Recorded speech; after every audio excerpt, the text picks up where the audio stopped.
پر محمد و آل محمد صلوات۔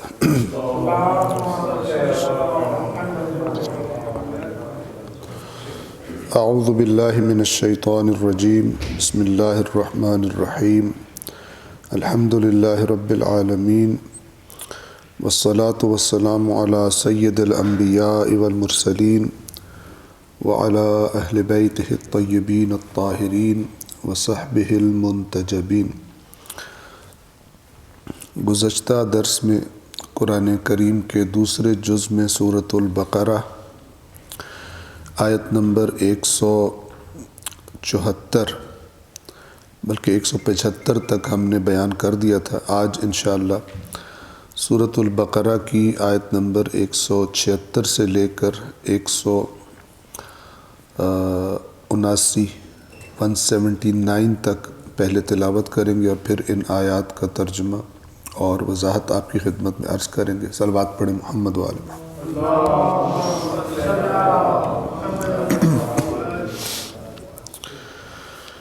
اعوذ باللہ من الشیطان الرجیم، بسم اللہ الرحمن الرحیم۔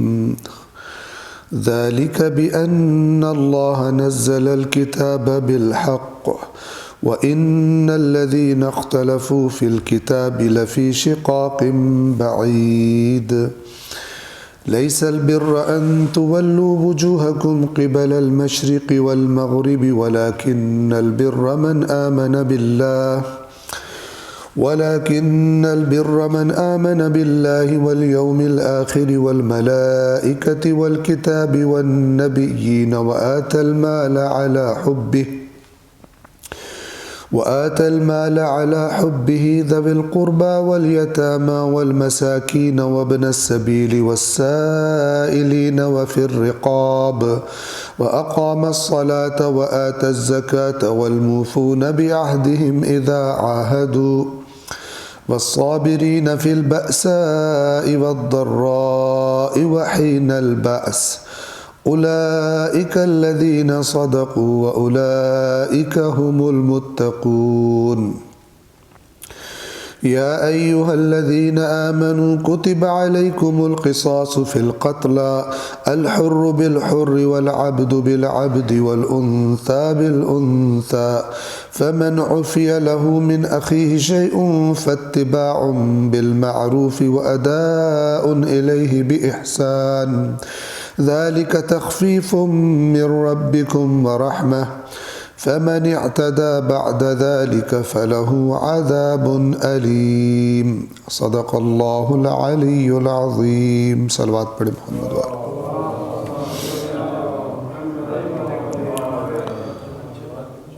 سورۃ البقرہ کی آیت نمبر 176 سے اگرچہ ہم نے شروع کرنا ہے، لیکن پچھلی بات کو موضوع کو ذہنوں میں تازہ کرنے کے لیے آیت نمبر 174 سے میں تکرار کر رہا ہوں۔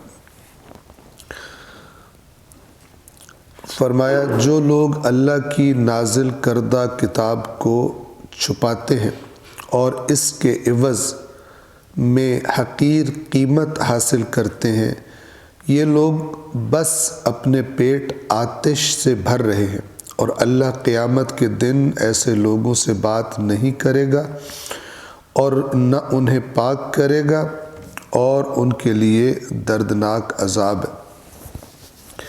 یہ جو پیچھے حرام و حلال کی بحث تھی، جیسے ہم نے عرض کیا، اسی کے ضمن میں یہ بات ہے کہ یہ اللہ کے پاس اختیار تھا حرام و حلال کا، تو یہ خود سے من گھڑت بنیادوں پر یہ چیز حلال ہے، یہ حرام ہے، اس قسم کی پھر رسومات، اس قسم کی بدعات یہ کیوں وجود میں آئی؟ یہ اس لیے وجود میں آئی کہ جن کی ذمہ داری تھی اصل اللہ کی کتاب کو بتانا اور اللہ کا قانون بتانا، انہوں نے ان بدعات کے مقابلے میں جو ان کی ذمہ داری تھی اسے ادا نہیں کیا، بلکہ رسمیں ہی ایسی بنا دی کہ جس کی وجہ سے انہیں بھی کھانے پینے کا ملتا رہے۔ لہٰذا کسی کا کوئی مر جائے تو بغیر مولانا کے کام نہیں چلتا، کسی کا کوئی پیدا ہو تو مولانا کے بغیر کام نہیں چلتا، شادی کرنی ہو مولانا کے بغیر کام نہیں چلتا۔ ہر چیز کو اٹیچ کر لیا اس طرح اپنے ساتھ کہ لوگ ان کو پیسہ دیں، لوگ ان کو چندہ وغیرہ دیں مثال کے طور پر. تو اس قسم کی بدعات کو بجائے روکنے کے بلکہ انکریج کیا، کیونکہ اس سے اس قسم کی مذہبی رسومات سے ان کو بھی دنیاوی فوائد حاصل ہوتے تھے. لہٰذا اللہ تبارک و تعالیٰ نے اس حرام و حلال کے ذکر کے بعد پھر ان کو ٹارگٹ کیا کہ تمہیں چاہیے تھا اللہ کی کتاب صاف صاف بتاؤ، تم نے اس کو چھپایا تاکہ اس کے بدلے دنیا کے حقیر فائدے حاصل کر سکو. تو اب تم جو اپنی اس عوام کو یہ کہہ رہے ہو کہ تمہاری یوں سفارش ہونی ہے فلان ہے، اور اللہ کے تم کوئی بڑے چہیتے ہو، اللہ اور عوام کے درمیان تم پل بنے ہوئے ہو، تو اللہ نہ صرف یہ کہ تمہاری سفارش وہ کرانا دور کی بات، تم سے کلام تک نہیں کرے گا، اور تم نے جو کھایا ہے وہ بھی آتش جہنم کھائی ہے، اور اس نجاست کو جو تم لے کر آئے ہو اللہ پاک بھی نہیں کرے گا، کیونکہ بہت سارے گناہ اللہ معاف کر دے گا، یہ اللہ تمہیں معاف بھی نہیں کرے گا. تمہارا گناہ تمہاری اپنی خرابی کا سبب نہیں بنا، بلکہ تم نے معاشرے تباہ کر دیے اپنے فائدوں کے لیے، اور تمہارے اندر یہ کہتے تھے تم دین کے نمائندے ہو، لیکن تمہارے اندر یہ جرأت نہیں تھی لوگوں کا مال جو تم کھاتے تھے اس کی وجہ سے کہ تم ڈٹ کے کھڑے ہو جاؤ اور اللہ کا اصل جو پیغام ہے وہ لوگوں کو بتاؤ. تو اپنے مادی مفادات کے لیے تم نے یہ کام کیا، لہذا فرمایا کہ اللہ انہیں بالکل اس نجاست سے پاک بھی نہیں کرے گا قیامت کے دن. 175 نمبر آیت میں وہی بات جاری تھی. فرمایا کہ یہ وہ لوگ ہیں جنہوں نے ہدایت کے عوض ضلالت یعنی گمراہی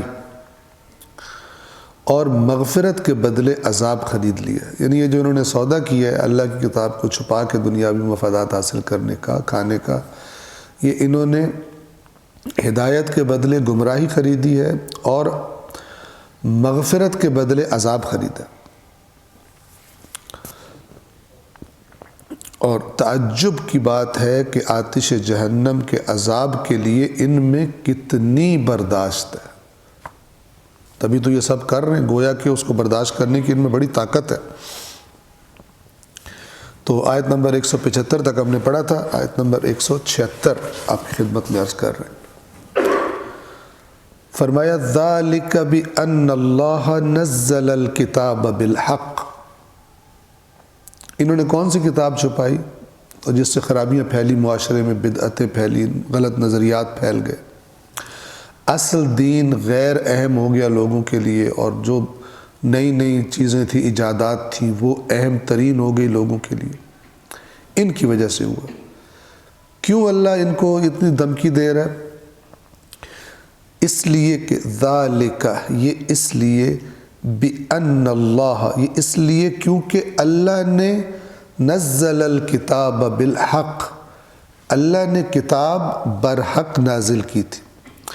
یعنی حق بتانا، ہدایت کرنا کس کی ذمہ داری تھی؟ اللہ کی. وہ خالق ہے، اس کے لطف کا تقاضا ہے کہ وہ بندوں کو اگر بنایا، خلق کیا ہے تو گائیڈ بھی کرے. کس لیے تمہیں بنایا گیا؟ تو اللہ نے برحق اپنا قانون اپنی کتاب میں نازل کر دیا، اور ان لوگوں نے اپنے نظریات کا پرچار کرنے کے لیے خرافات اور باطل نظریات کے اس کے لیے کتاب کو چھپایا. اور کتاب کو چھپانے کی اس آیت میں جو بات ہو رہی ہے اس پر توجہ فرمائے، سمجھیے گا کہ یہ سزا اس وجہ سے ہے کہ اللہ نے کتاب تو حق کے مطابق نازل کی تھی. تو انہوں نے کیا کیا؟ وَإِنَّ الَّذِينَ اخْتَلَفُوا فِي الْكِتَابِ، اور یقیناً جن لوگوں نے کتاب میں اختلاف کیا. اختلاف کیا ہوتا ہے؟ یہ مراد نہیں ہے بلکہ یہ مراد ہے.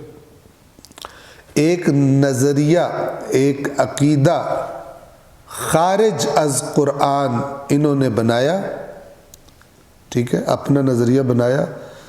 پھر جب اللہ کی آیت سامنے آئی تو کہا کہ یہ مراد نہیں ہے بلکہ دلیلوں کے انہوں نے مکڑی کے جالوں کے ڈھیر لگا دیے تاکہ آیت قرآن کے اپنے معنی سے جان چھڑا سکے۔ وہ جو اس آیت، وہ جو بالکل واضح اپنا معنی بیان کر رہی تھی، گھڑ گھڑا کر اس معنی کو گویا کہ انویلڈ قرار دے سکے اور اپنے نظریے کو ٹھوس سکے اس آیت پر۔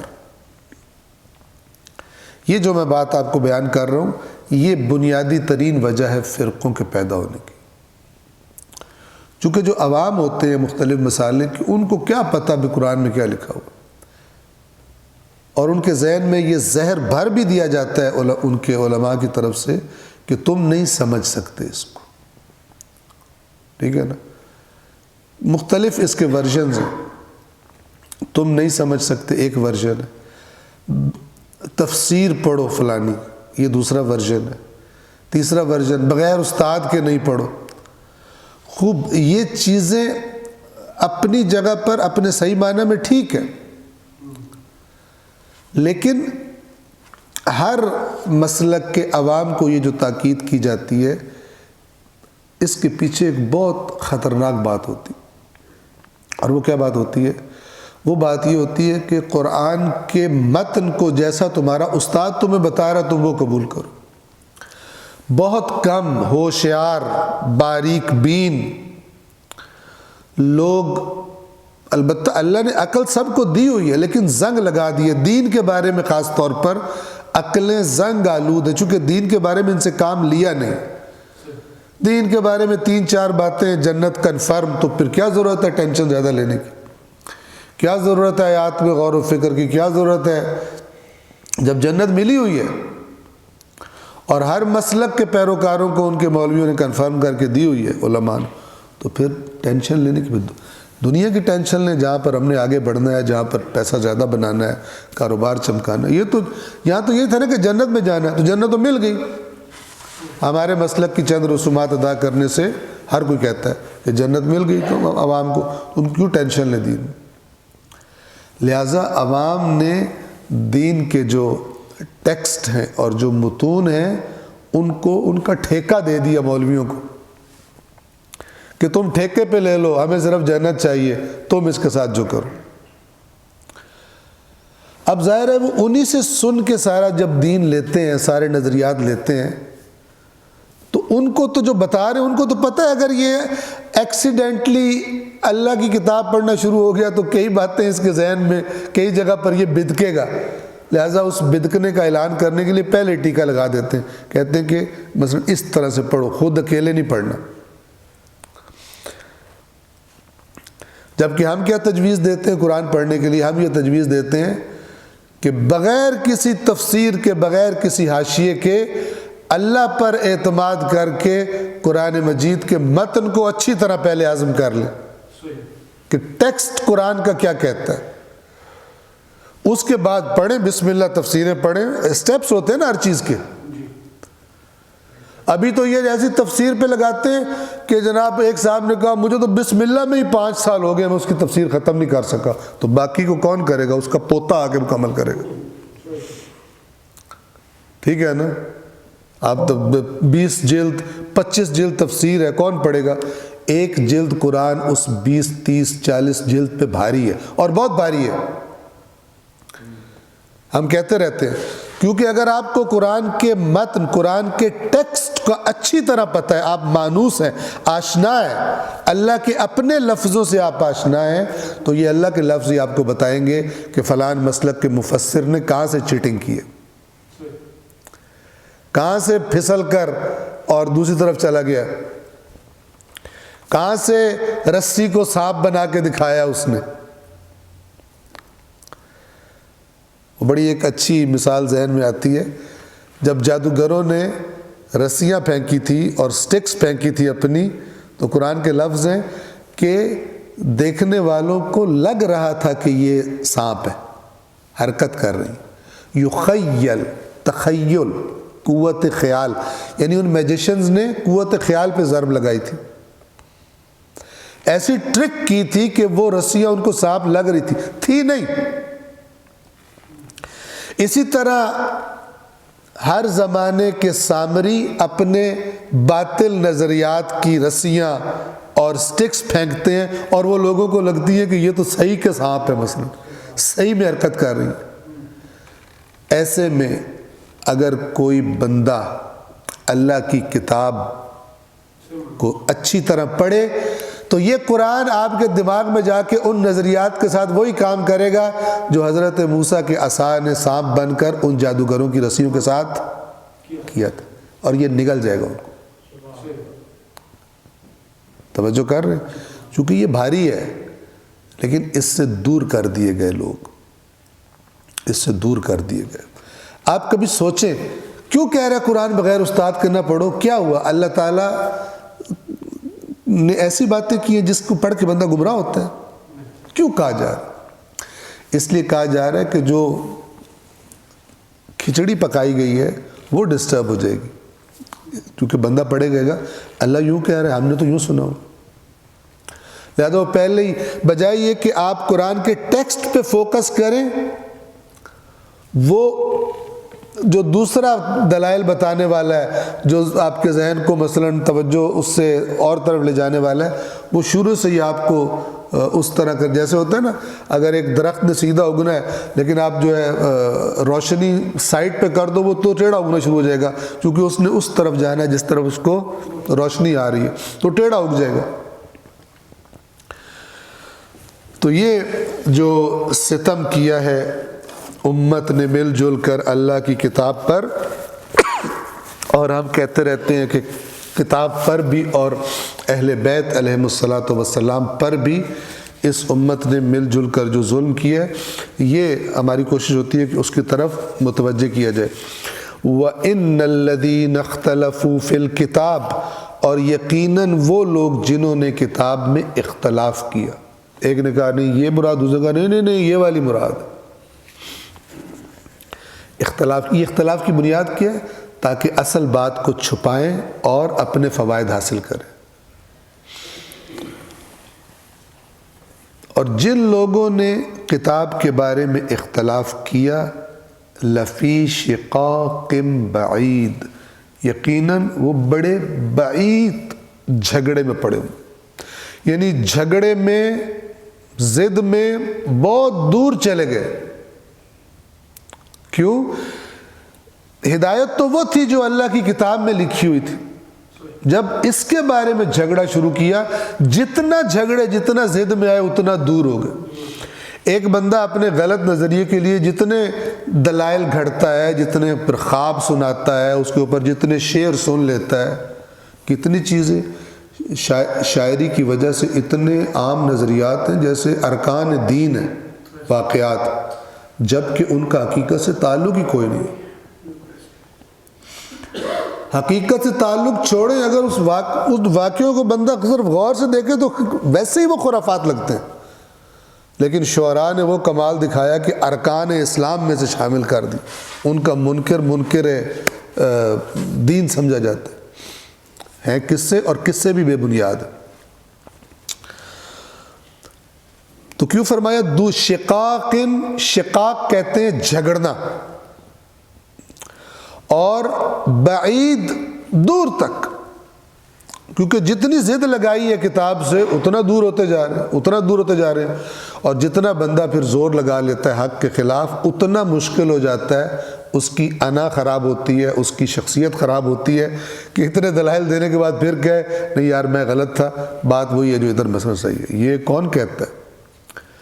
لہذا انسان پہلے دن سے ہی پہلے حق کو ڈھونڈے، اور پھر اگر دلائل دینے ہیں تو حق کے حق میں دلائل دے، نہ کہ اپنے باطل فرسودہ اور من گھڑت نظریات کے لیے دلائل دیتا رہے، پھر اس کے لیے مشکل ہو جائے حق کی طرف واپس آنا۔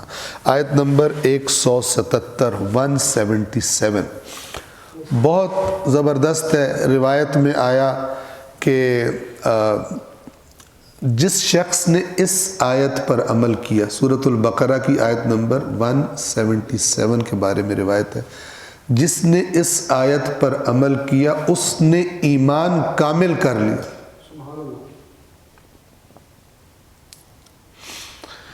پہلے اس کا پس منظر سن لیں۔ ظاہراً ایسا ہے کہ جب مدینہ تھا، مدینہ میں جو اہل کتاب رہتے تھے، جو مسیحی تھے وہ مشرق کی طرف رخ کرتے تھے وہاں کے اعتبار سے، اور جو یہود تھے وہ مغرب کی طرف رخ کرتے تھے نماز پڑھنے کے لیے۔ تو ان میں بھی یہ بحث رہتی تھی، اور گویا ماحول ایسا بن گیا قبلہ کا، اس میں مسلمان بھی شامل ہو گئے۔ جب قبلہ تبدیل ہوا، آپ کو پتہ ہے کہ پیچھے آیات گزر چکی تبدیلی ہے قبلہ کی، تو یہ آج بھی ہوتا ہے۔ ایک مسئلے پر ایک چیز پہ ایسے فوکس کرتے ہیں، کہتے ہیں کہ یہ ہے تو دین ہے، یہ نہیں ہے تو دین نہیں ہے۔ تو یہ قبلہ کی تبدیلی والا بھی ہر ایک کیا کہہ رہا تھا، جدھر ہم منہ کرتے ہیں ادھر منہ کرو گے تو نیکی ہے، ادھر منہ نہیں کرو گے تو کوئی دین نہیں ہے، کوئی نیکی نہیں۔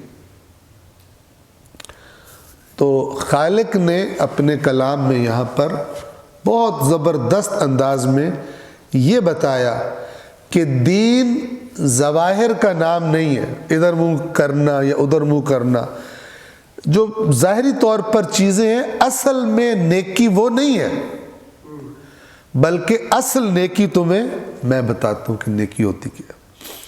چونکہ آج کتنے لوگ ہیں کعبے کی طرف منہ کرتے ہیں لیکن پکے بے ایمان بھی ہیں کہ نہیں؟ ہر نماز مثلا جماعت سے پڑھیں گے، لیکن جماعت کے بعد جب دکان پہ جائیں گے ویسے ہی چوری کریں گے، ویسے ہی جھوٹ بولیں گے۔ مختلف شعبوں کے لوگ،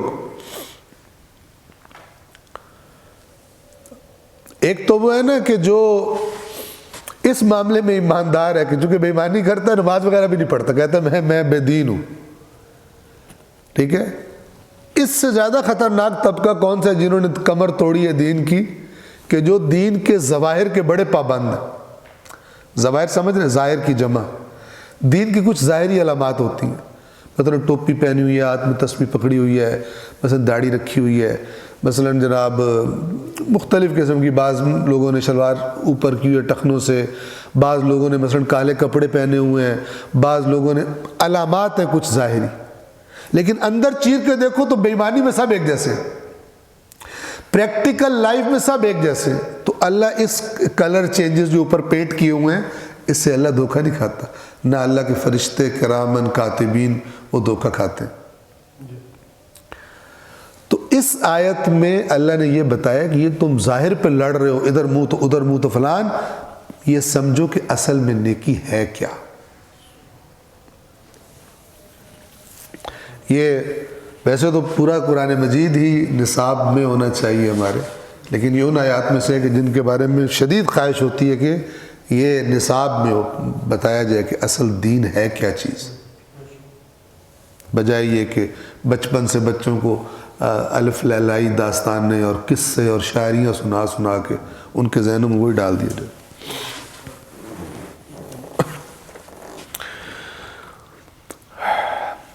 سورۃ البقرہ آیت نمبر 177، فرمایا لیس البر، نہیں ہے نیکی۔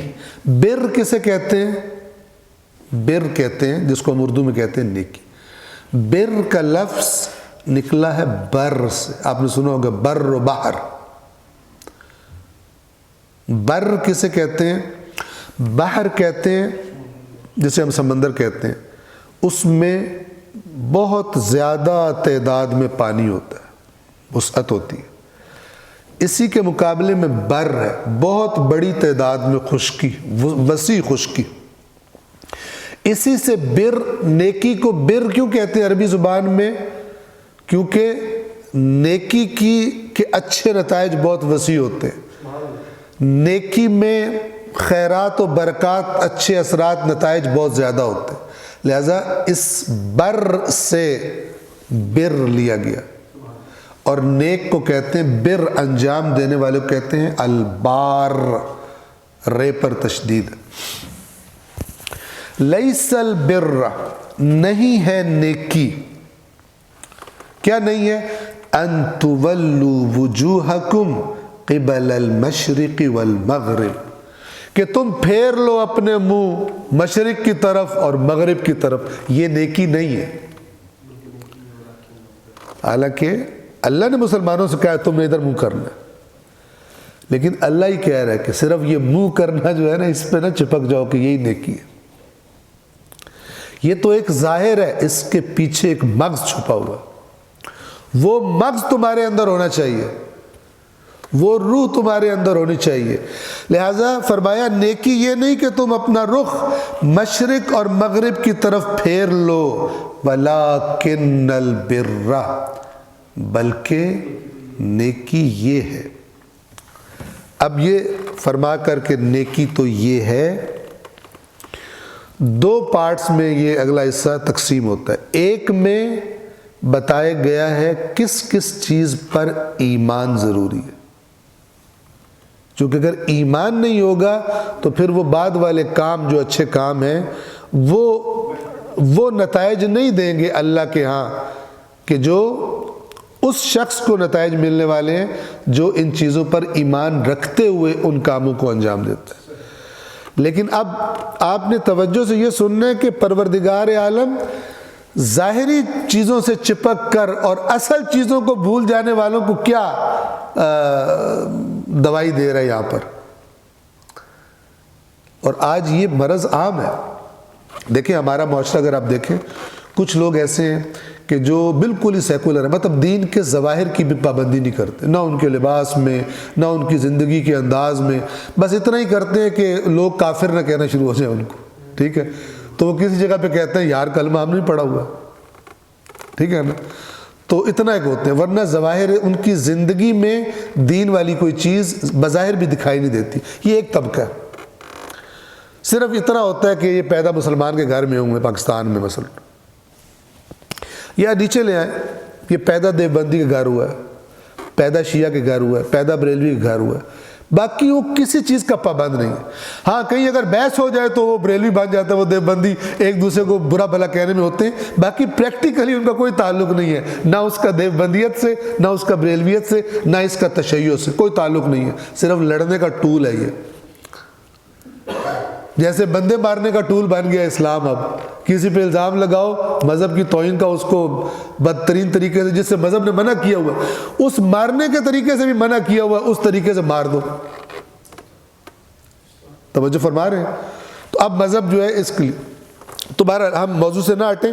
ایک طبقہ وہ ہے کہ جو دین کے ظواہر کا بھی لحاظ نہیں کرتا، چلیں جی یہ تو کم از کم اس معاملے میں ایماندار ہے کہ بھائی ہم تو ہے ہی نہیں۔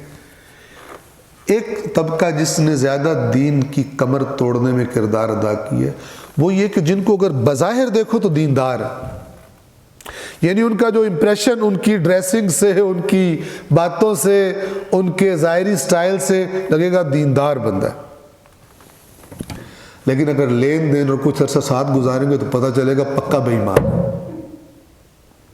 انہوں نے کمر توڑی ہے، چونکہ ایک بالکل جو سیکولر ٹائپ کا بندہ ہے نا، اس سے لوگ دین ایکسپیکٹ نہیں کرتے، اسے دیندار نہیں سمجھتے۔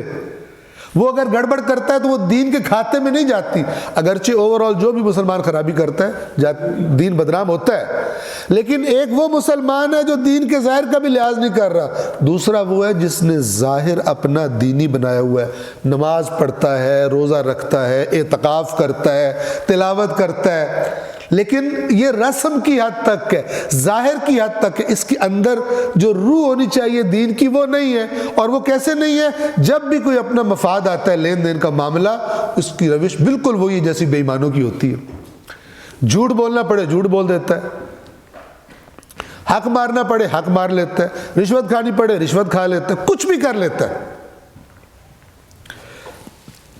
دیکھتے اس نگاہ سے کہ یہ دین والے ہیں تو ان کی برائیاں دین کے کھاتے میں ڈالتے جاتے ہیں۔ آپ دیکھیں کہ لہذا اسلام کو بدنام کرنے میں جو مسلمانوں نے خدمت کی ہے، اتنی کفار نہ کی ہے نہ کر سکتے۔ چونکہ ایک بندے کے خلاف پروپیگنڈا ہو تو لوگ دیکھتے ہیں، بندہ تو دیکھے چیک کریں، آگے بندہ دیکھے بندہ ویسا ہی ہو۔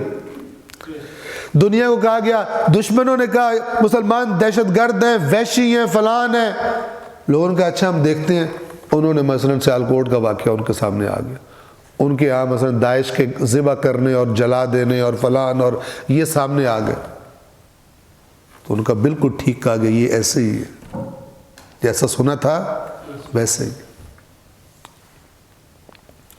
تو جتنی ان لوگوں نے خدمت کی ہے دین کو بدنام کرنے میں، اتنی دشمنان دین نے نہ کی ہے نہ کر سکتے تھے اگر یہ ایسے نہ کرتے تھے۔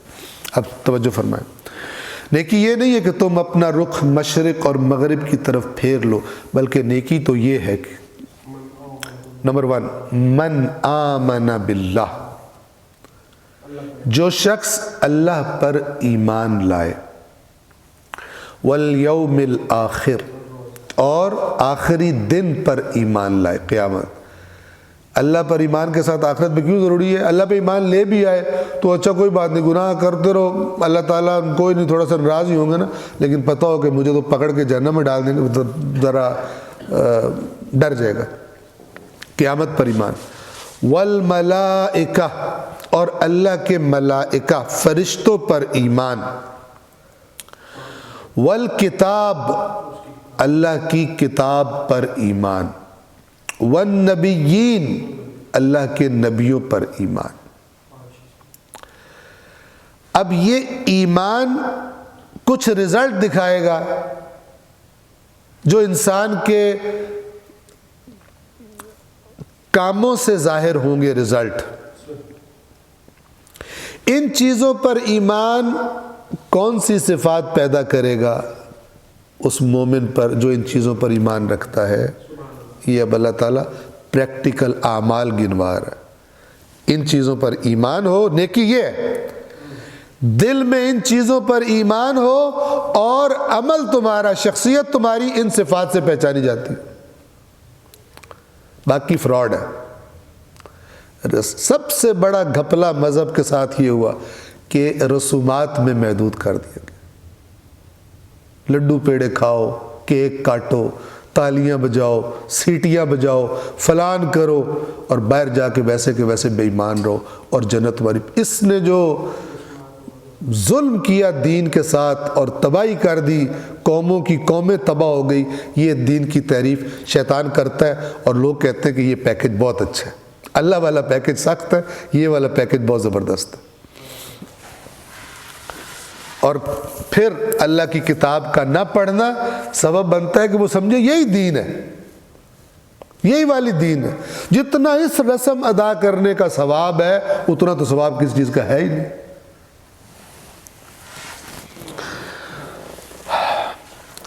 ایمان والی چیزیں بیان کر کے فرمایا اب اعمال بیان ہو رہے ہیں۔ سب سے عمل میں جو سخت ترین چیز ہے وہ کیا ہوتی ہے؟ انسان اپنی سب سے عزیز چیز کو اللہ کے راستے میں لگائے، اور وہ ہے مال۔ چونکہ جان تو اللہ ہر جگہ نہیں مانگتا، جان قربان کرو، لیکن مال تو ڈیلی مطالبہ ہے۔ اور آپ اگر آج انسانوں کی زندگی کا فوکس دیکھیں تو کیا ہے؟ گھما پھرا کے مال کمانے کی طرف ہے۔ اور جو باقی چیزیں ہیں نا، مثلا میں اقتدار حاصل کروں، وہ بھی مال سے ہی ہوتا ہے، لہذا فوکس مال ہے۔ مال ہوگا تو اقتدار بھی آ جائے گا، مال ہوگا تو عیاشی بھی ہو جائے گی، مال ہوگا تو لگژری بھی آ جائے گی، آرام و آسائش بھی۔ مال بیس ہے، باقی اس کے رزلٹ ہے۔ تو اللہ تعالیٰ نے ایمان کا پہلا اثر یہ دکھایا کہ مال کی محبت کے باوجود مال کو خرچ کرے، یعنی ایمان کی جو پش ہے، ایمان کا جو دھکا ہے، وہ اس کو مال کی محبت، اس کی مال کی محبت پر غالب آ جائے، نکال دے باہر اس کو۔ توجہ فرما رہے ہیں، دیکھیں وَآتَ الْمَالَ عَلَىٰ حُبِّهِ، اور عطا کرے مال کو علی حبہ، مال کی محبت کے باوجود۔ ایک زمانہ وہ آ جاتا ہے کہ جب انسان کے دل میں ایک لحاظ سے موت بالکل سامنے دیکھ رہا ہے، اسے پتہ چل گیا مرنے والا ہوں، اور وہ کہے کہ جیسے بعض قومیں عذاب دیکھ کر توبہ کرتی تھی، عذاب آ گیا تو توبہ قبول نہیں ہوتی۔ اگر مال کی محبت ہی، یعنی دنیا سے ایسا اس کا کام خراب ہو گیا ہے، اس کے بدن میں طاقت نہیں رہی، یا بڑھاپا اتنا شدید ہو گیا، کوئی وہ لذت لے ہی نہیں سکتا، اب کہے کہ یہ مال ادھر مثلا دے دو، اس کی وہ ویلیو نہیں ہے۔ کب ویلیو ہے؟ جب مال کی محبت، مال کے ساتھ جو خواہشات اٹیچ ہوتی ہیں، جو آرزویں اٹیچ ہوتی ہیں، جو پلان اٹیچ ہوتے ہیں مال کے ساتھ، وہ موجود ہیں، وہ اپنی طرف کھینچ رہے ہیں، اور ان چیزوں پر ایمان کی قوت غالب آئے اور وہ اللہ کے راستے میں مال دے۔ یہ پہلی علامت بتائی۔ وَآتَ الْمَالَ عَلَى حُبِّهِ، اور مال کی محبت کے باوجود مال عطا کرے۔ کسے عطا کرے؟ آپ نظام دیکھیں کتنا خوبصورت ہے۔ اگر ہر مومن اس فارمولے پر عمل کرے تو معاشرے میں جو لوگ غربت کی وجہ سے یا کسی حادثے کی وجہ سے جو پریشانی میں آ جاتے ہیں، آٹومیٹیکلی ختم ہو جائے گا۔ اللہ نے یہاں پہ سسٹم دیا کہ سب سے پہلے ہر شخص مال کس پہ خرچ کرے؟ اپنے قریبی رشتہ داروں پر۔ سب سے بہترین صدقہ یہ ہے۔ اچھا، یہ صدقہ بھیک والا نہیں ہوتا، ہم نے صدقے کو نا بھیک کے ساتھ ایکول کر لیا۔ صدقہ یعنی بھیک، کہتے ہیں اسے صدقہ لگتا ہے۔ دیکھیں، ایک ہے واجب صدقات، جیسے زکوٰۃ ہوتی ہے، جیسے فطرہ ہوتا ہے، ان کے احکامات ہیں مصرف کے۔ لیکن جو مستحب صدقہ ہے، مستحب صدقہ، آپ کو پتہ ہے روایات میں ہے کہ شوہر کا مثلا اپنی بیوی کو اور بچوں کو کھانا کھلانا بہترین صدقہ ہے۔ بھیک دے رہا ہوتا ہے ان کو۔ یہ ہمارا کانسیپٹ صدقے کے لفظ کے ساتھ بھیک کا اٹیچ ہو گیا، وہ نہیں ہے۔ توجہ فرما رہے ہیں؟ لہٰذا فرمایا مال کی محبت کے باوجود مال عطا کرے۔ کس کو؟ نمبر 1 پہلا نام لیا، ذوی القربا، اپنے قریبی رشتہ داروں کو۔ میں جب بھی یہ آیت پڑھتا ہوں ذہن میں آ جاتا ہے، چونکہ ہم نے دیکھا ہے اس معاشرے کو، رشتہ داروں کو جلانے کے چکر میں زیادہ ہوتے ہیں۔ ہماری تربیت پتہ نہیں کس نے کی ہے۔ رسومات جو ہے وہ محمد و آل محمد کے نام پہ، اور تربیت کا جب ٹائم آئے پریکٹیکل لائف کا پتہ نہیں کہاں سے لیتے ہیں، ٹھیک ہے نا۔ اور رشتہ داروں کے لیے ایک بڑا گندا سا لفظ بنایا ہوا ہے، شریک۔ رشتہ داروں کہتے ہیں شریک، ٹھیک ہے نا۔ اور پھر اس کے ساتھ کیا جملہ بولتے ہیں؟ شریکوں کو آگ لگانی آج میں نے۔ شریک کون ہے؟ رشتہ دار، برادری، کزن۔ اب اللہ کیا کانسیپٹ دے رہے رشتہ داروں کے بارے میں کہ اگر تجھے خدا نے کچھ زیادہ دیا ہے تو تو بہت ہی بڑا بدبخت آدمی اگر تو ان کو جلائے اپنا مال دکھا کر۔ اور مومن تو تب ہے، آیت کیا ہے؟ نیکی یہ نہیں ہے کہ منہ ادھر کرو اور منہ ادھر کرو اور منہ فلان کرو۔ حالانکہ کب بندہ منہ کرتا ہے قبلے کی طرف؟ جب نماز پڑھ رہا ہوتا۔ نیکی یہ نہیں ہے کہ، اصل بات سمجھیے گا، نیکی یہ نہیں ہے کہ تم عمروں پہ دوڑے لگاؤ، یہاں بے ایمانی نہ چھوڑو، یہاں ڈیوٹی اپنی ادا نہ کرو، فرائض اپنے پریکٹیکل لائف میں۔ کبھی کربلا کی دوڑیں لگی ہوئی ہیں، کبھی نجف کی دوڑیں لگی ہوئی ہیں، کبھی مشہد کی دوڑیں لگی ہوئی ہیں۔ بندہ نہیں بدل رہا، بندہ ویسے کا ویسا بے ایمان ہے۔ تو اللہ تعالیٰ یہ آیت یہ کہہ رہی ہے، یہ ادھر ادھر منہ کرنا یہ نیکی نہیں ہے۔ یعنی یہ کام جعلی بھی ہو سکتے ہیں، غیر حقیقی اور حقیقی بھی ہو سکتے ہیں۔ اصل کیا ہے؟ جب تمہاری زندگی پہ یہ تمہارا رخ کرنا ادھر، یہ زندگی اس پورے تمہارا رخ اس سائڈ پہ کرنا، یہ ایک علامت ہے کہ تم اس نظام کو قبول کر چکے ہو۔ اور وہ نظام اصل میں یہ ہے، اگر یہ کام تم کرو نہیں پریکٹیکل لائف میں، صرف منہ ادھر کرتے رہو، یہ ناقابل قبول ہے۔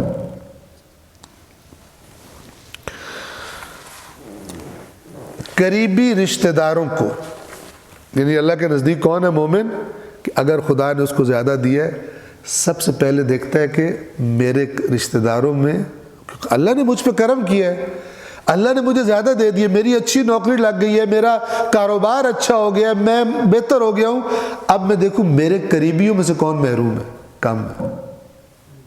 فرشتہ ہے یہ انسان۔ اور پھر یہ بھی نہیں کہ ایسے پھر رشتہ دار کو دے کہ اس بیچارے کو ذلیل کر دے، خدا کے لیے کر رہا ہے نا، تو خدا چاہتا ہے کہ اس کی جو عزت نفس ہے وہ بھی محفوظ رہے، اس طرح دو۔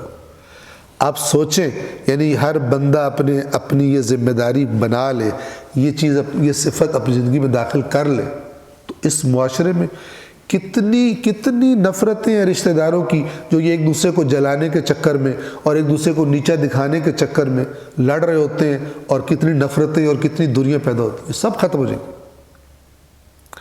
جب اپنے رشتہ دار کو اس نگاہ سے دیکھے گا کہ اگر اس کے پاس کوئی چیز کم ہے، میرے بچوں کے پاس زیادہ، اس کے بچوں کے پاس کم ہے، میں شیئر کروں اس کے ساتھ۔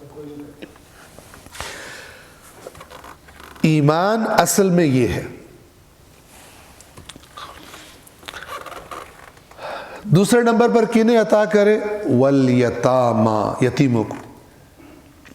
یتیم کا نام اللہ بار بار لیتا ہے، ایک تو اس لیے بھی ہے کہ جس معاشرے میں قرآن نازل ہوا وہاں پہ یتیموں کا کوئی پرسان حال نہیں ہوتا تھا، بری یتیموں کا مال کھا جاتے تھے، ان کا مال ہڑپنے کے لیے پہلے زبردستی شادیاں کر لیتے تھے یتیم بچیوں سے، کوئی پرسان حال نہیں تھا ان کا۔ لہذا اللہ نے سورۃ الضحیٰ میں جب یہ فرمایا نا کہ ما ودعک ربک وما قلی، اے رسول آپ کے رب نے نہ آپ کو چھوڑا ہے نہ آپ سے کوئی ناراض ہے، تو اللہ نے سابقہ بڑے بڑے احسان اپنے اس صورت میں رسول اللہ کو یاد کرائے کہ ہم نے تو آپ کو اس وقت نہیں چھوڑا، اب تو ہم نے آپ کو ذمہ داری دی، اب کیسے چھوڑیں گے؟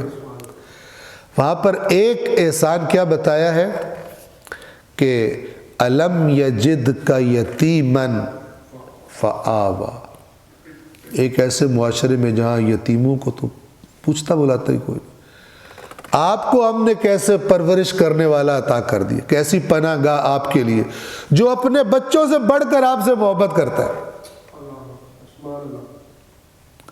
اگر آپ دیکھیں حضرت ابو طالب کی جو زندگی گزری ہے، شیعہ سنی کا اس معاملے میں بالکل اتفاق ہے کہ حضرت ابو طالب اپنی اولاد سے بڑھ کر رسول اللہ کا خیال رکھتے تھے، حالانکہ رسول اللہ یتیم تھے۔ اس معاشرے میں جس میں چاچے کھا جاتے تھے اپنے بھتیجوں کو، ان کا مال ہر چیز، اور ان سے مثلاً بدترین نوکروں غلاموں والا سلوک کرتے تھے، اس میں اللہ فرما رہا ہے ہم نے آپ کو ایسی پناہ گاہ دی تھی، آپ کو یاد نہیں؟ الم یجدک یتیما، کیا اللہ نے آپ کو یتیم پا کر فآویٰ، پناہ گاہ نہیں دی، آپ کو پناہ نہیں دی؟ کون ہے پناہ؟ کہ اس معاشرے میں جو یتیموں کے ساتھ برا سلوک ہوتا ہے، آپ کو ہم نے ایسا پرورش کرنے والا دیا کہ جس کو اپنے بچوں سے بھی آپ۔ اور جو لوگ یہ کہتے ہیں کہ آخر میں انہوں نے اسلام مثلاً قبول نہیں کیا تھا، وہ بھی اس بات کو جانتے ہیں، ان کی بھی کتابوں میں ہے کہ آخری وقت میں بھی جناب ابو طالب نے کیا کیا تھا، اپنے بچوں کو بلا کر کہا تھا کہ میرے بعد محمد کی حفاظت کرنا اپنی جانوں سے بڑھ کر۔ عقل قبول کرتی ہے بندے کی، ایک بندہ اپنی بھی ساری عمر، ٹھیک ہے، بقول ان کے کہ مثلاً بت پرستی اور اس والے تھے، تو ایک تو ساری عمر اس بندے کی سپورٹ کر رہا ہے، اس اپنے یتیم بھتیجے کی، کہ جو آپ کے بقول ان کے اپنے دین کے خلاف ہے، ان کے معبودوں کے خلاف ہے، اپنے دین کے خلاف اپنے بھتیجے کی سپورٹ کر رہا ہے، پھر جب دنیا سے جا رہا ہے، جاتے ہوئے بچوں کو بھی کہہ رہا ہے اپنی جانوں سے بڑھ کر اس محمد کی حفاظت کرنا صلی اللہ علیہ وآلہ وسلم، لیکن ایماندار نہیں ہے، پھر بھی ہے، ایمان نہیں لایا۔ عجیب۔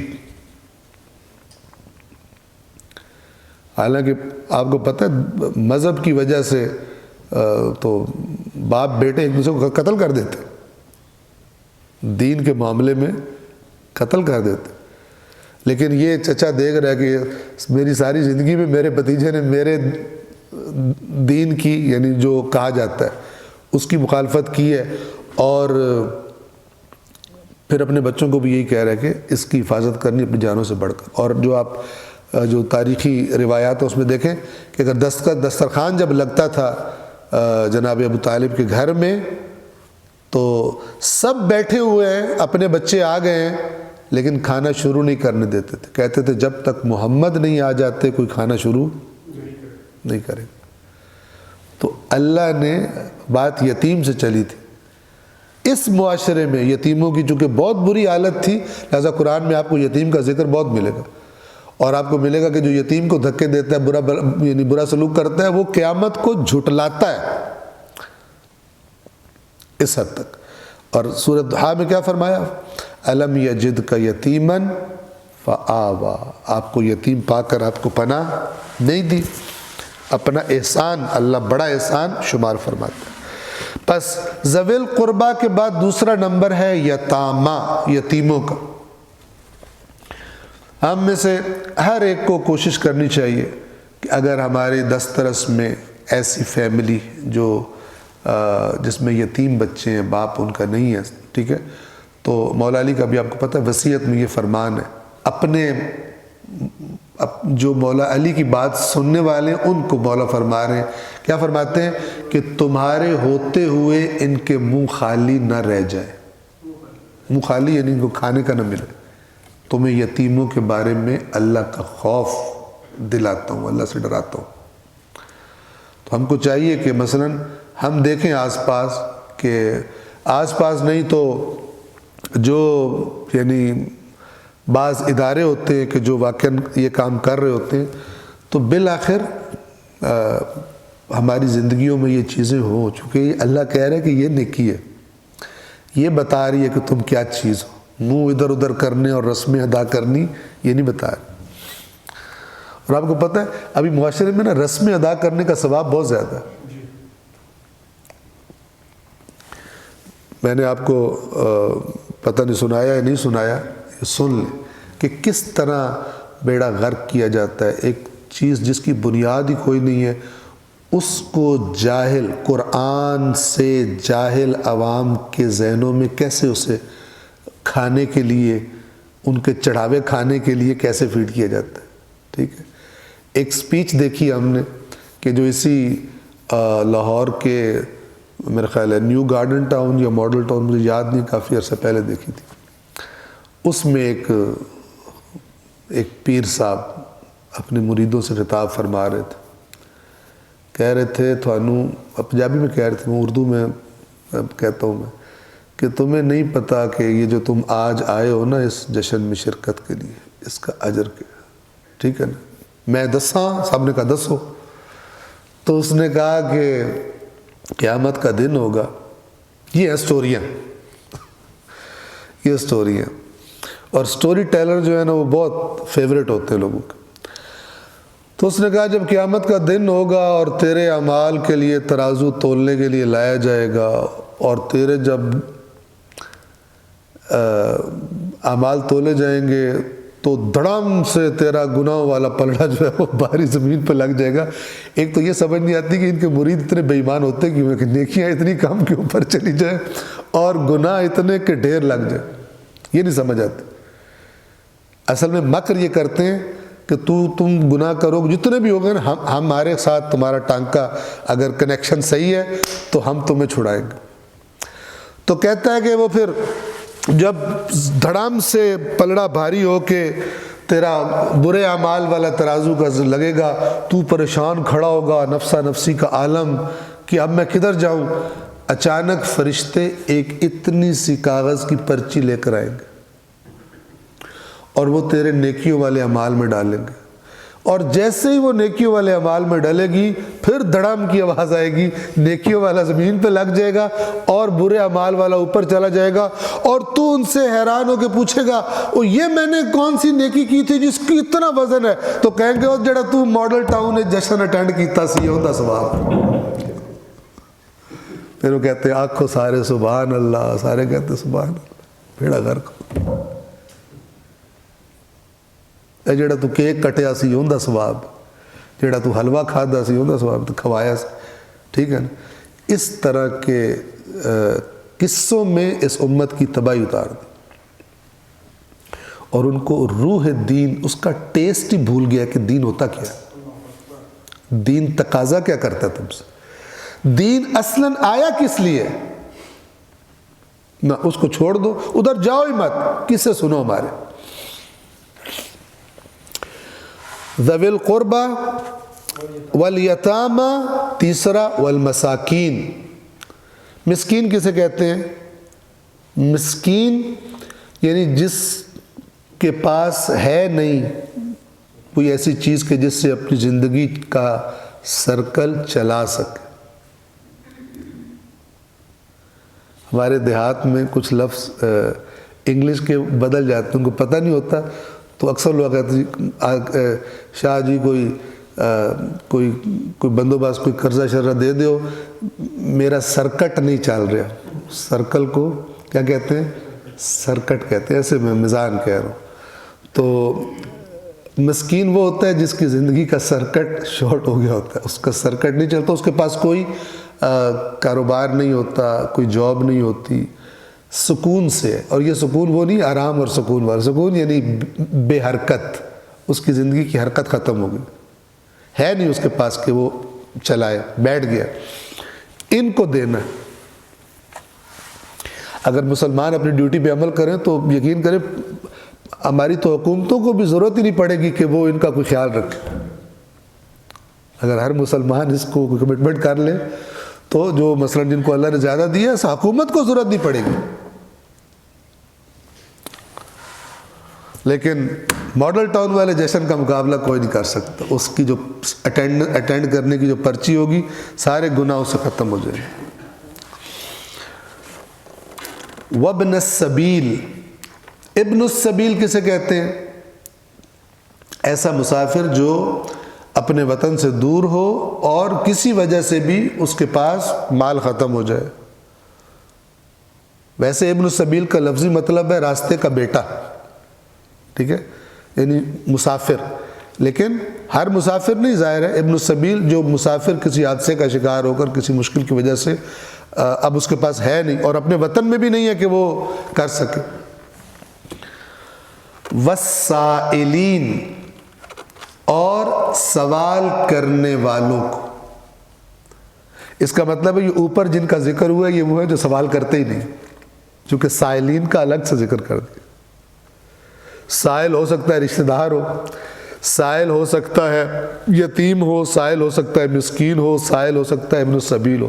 بہت زبردست بات ہے یہ، یعنی تم مومن وہ ہے کہ جو اس انتظار میں نہیں ہے کہ کوئی یہاں کے ہاتھ پھیلائے تو ہی اس کو دینا ہے، وہ جن کے اوپر نام لیے گئے خود ان کی تلاش میں ہے کہ میں نے دینا ہے۔ ہو سکتا ہے کتنے لوگ ہوتے ہیں جو اپنی عزت نفس کی وجہ سے تصور نہیں کر سکتے مانگے،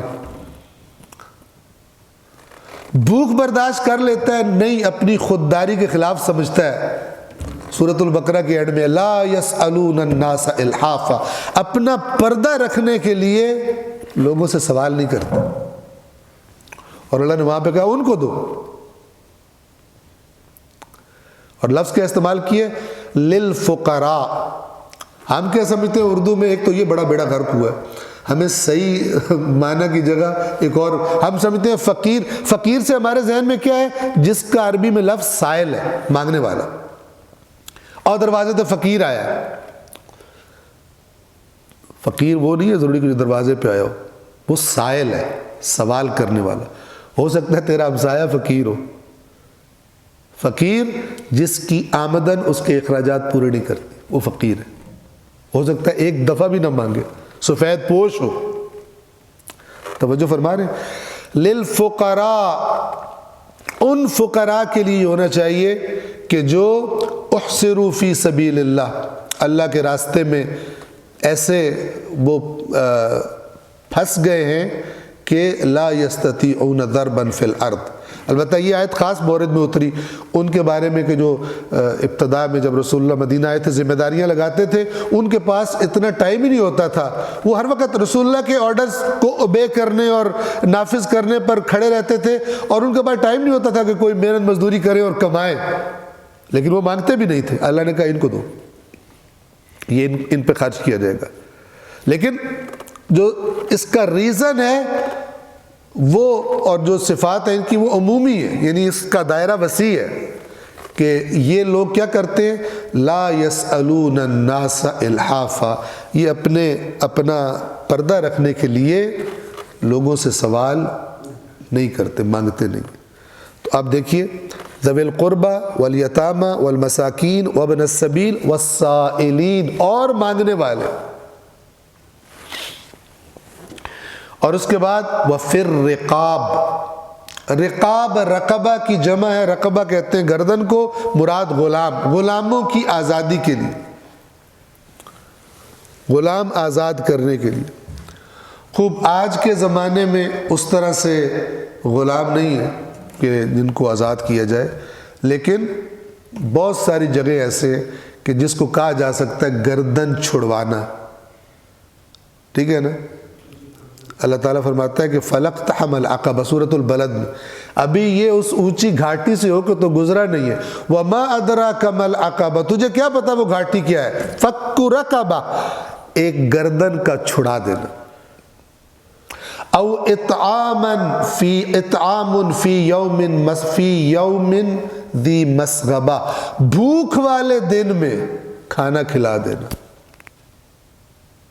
اب گردن کا چھڑانا کیا ہے, آپ غلام بھی لے سکتے ہو اور کوئی ایسا اپنے آس پاس کا لے سکتا ہو جس کی گردن کسی قرض میں بری طرح پھنس گئی ہو, کسی حادثے کی وجہ سے وہ بیچارے کی کمر ٹوٹ کے رہ گئی ہو, اس کی زندگی جو پہلے روٹین میں چل رہی تھی بالکل رک گئی ہو. اب آپ کا ایمان آپ کو حرکت میں لائے اور آپ جو اس کا نقصان ہوا ہے, آپ کے چند دوست یار مل کر جو جانتے ہیں, آپ کو پتہ ہے جن کو بندہ جانتا ہوتا ہے اطمینان قلب سے ان کی ہیلپ کرتا ہے, پتہ ہوتا ہے یہ مشکل میں ہے. ایک بندہ کہیں سے اٹھ کے آ جاتا ہے, مولانا صاحب کا لیٹر لے کے میں تصدیق لے کے آیا, میرا کام آپ کو پتہ نہیں ہوتا.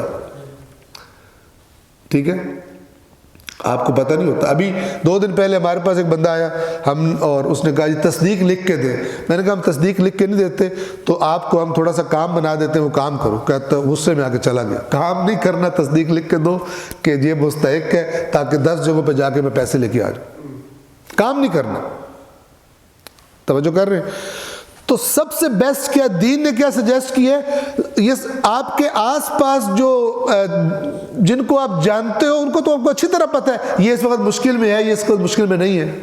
آپ کے سامنے اس کا نقصان ہو گیا ہے, آپ کے سامنے اس پر بیماری آ گئی ہے, آپ کے سامنے اس کی نوکری چلی گئی ہے, آپ کے بالکل سامنے ہے. آپ اطمینان قلب بنسبت اس کے کہ ان کو کرنا جن کو آپ جانتے بھی نہیں. اگر مومنین ان چیزوں کو اپنے اندر لے آئیں تو ہر ایک مومن اپنی جگہ پر خیرات و برکات کا ایک چشمہ بن جائے گا کہ جس سے پھوٹ رہی. اور اگر ایک بندہ ایک کام نہیں کر سکتا, 2 مل جائیں, 3 مل جائیں, 4 اچھے, اور پتہ نہیں کتنے لوگوں کے مسائل حل کر سکتے. توجہ فرما رہے ہیں. تو گردن کا چھڑانا, کوئی بندہ پھنس گیا ہے, کوئی مومن بالکل اس کی زندگی اچانک ڈسٹرب ہو گئی ہے, تو گویا اس کی گردن کہیں پھنس گئی ہے, آپ اس کی گردن کو آزاد. یہ ہے اعمال. اب آپ دیکھیں ترتیب اللہ نے کیا رکھی ہے. یہ کام بتانے کے بعد, مال کے خرچ کے بعد فرما رہا ہے وَأَقَامَ الصَّلَاةَ, اور نماز قائم کرے.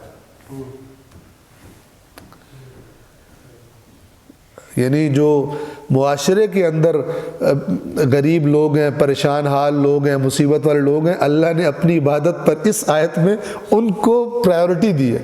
پہلے ان کا ذکر کیا ہے کہ تیرا ایمان یہ کرا, اس لیے کہ بہت سے لوگ ہیں عبادتیں بہت کرتے ہیں, لیکن جہاں خرچ کا مسئلہ آتا ہے وہاں پر.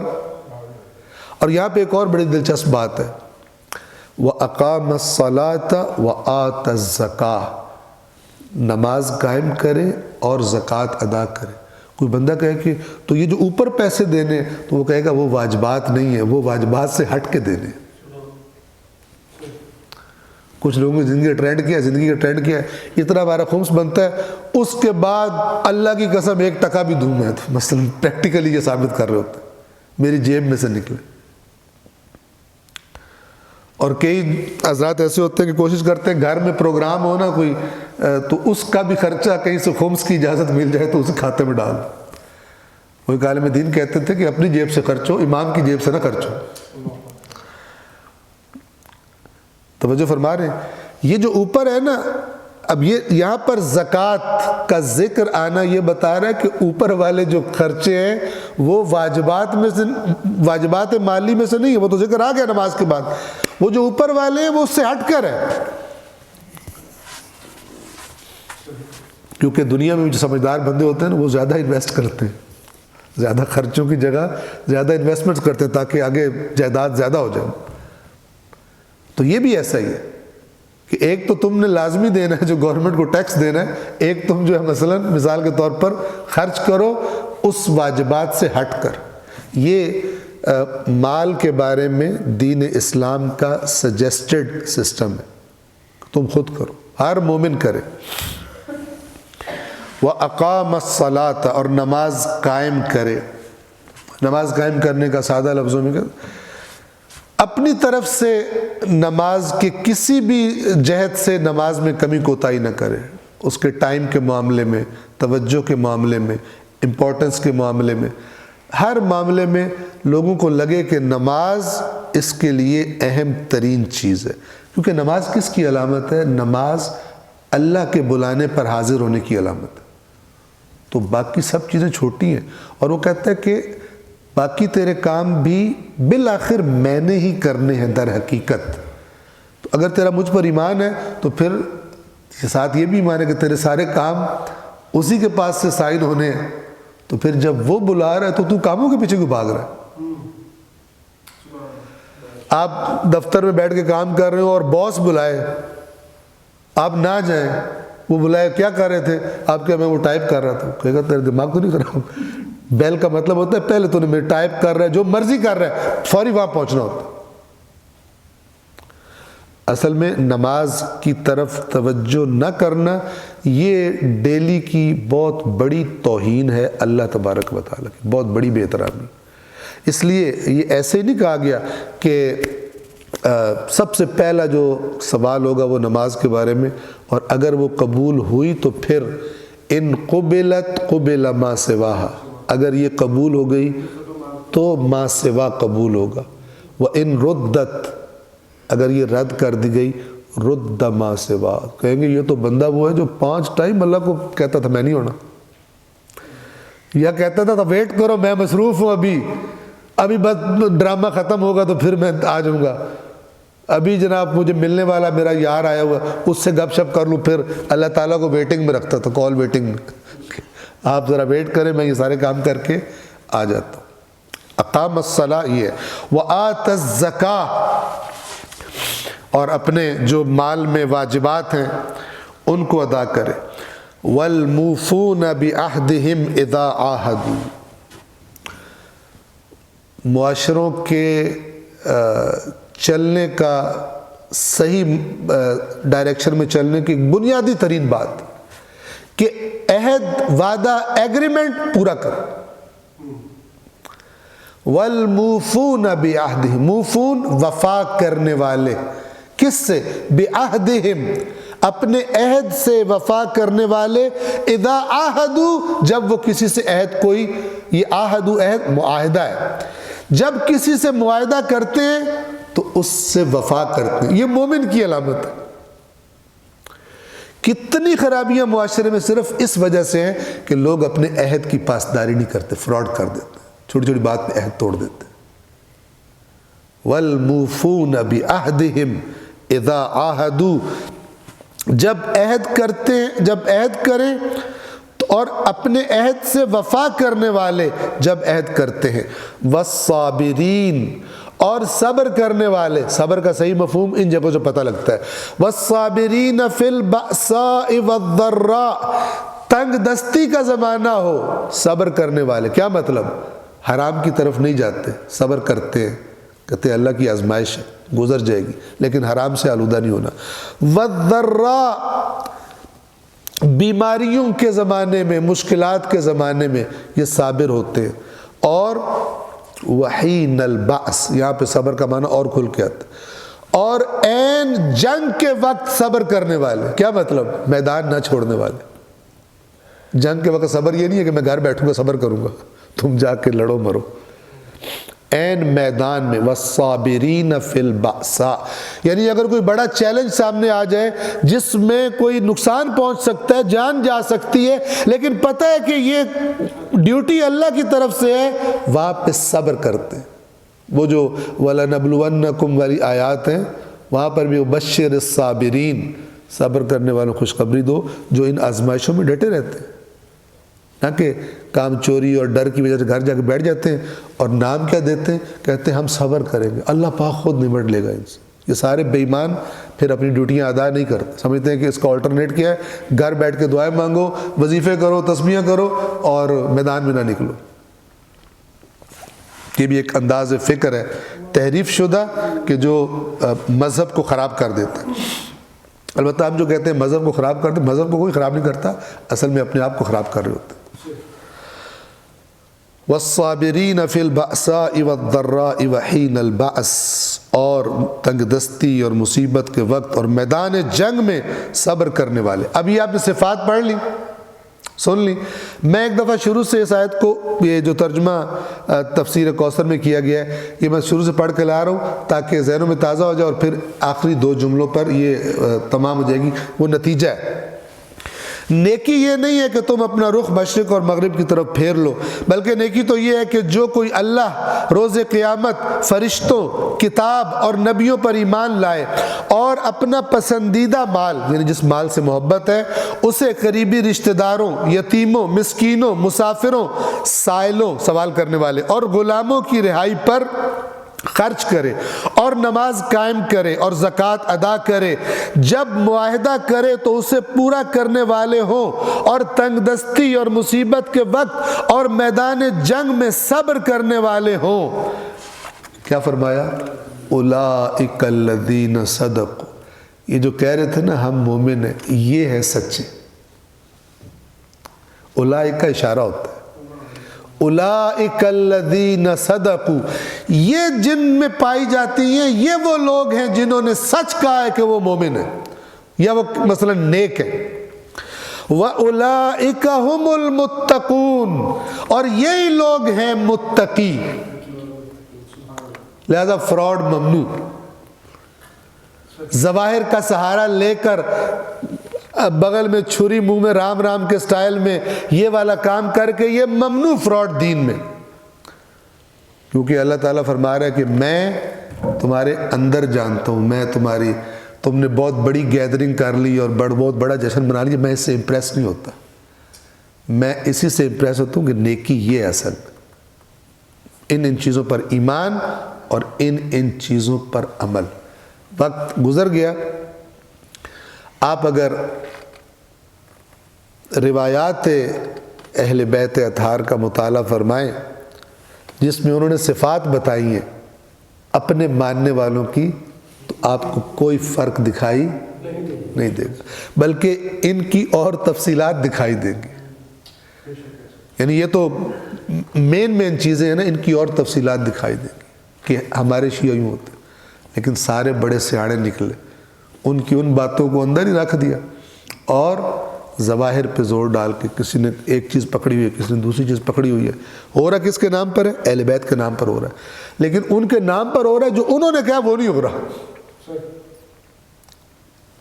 اللہ تبارک و تعالی جو دین خود پروردگار عالم نے اپنی کتاب میں بیان فرمایا، اور جو اسی کتاب کی وضاحتوں میں اور تفصیلات میں اللہ کے نبی نے اور ان کے اہل بیت علیہ الصلاۃ والسلام نے جو بتایا، اس حقیقی دین کی معرفت اور اس سے انس اور اس کو جاننے اور اس پر عمل کا شوق اللہ تبارک و تعالی ہم سب کو عطا فرمائے۔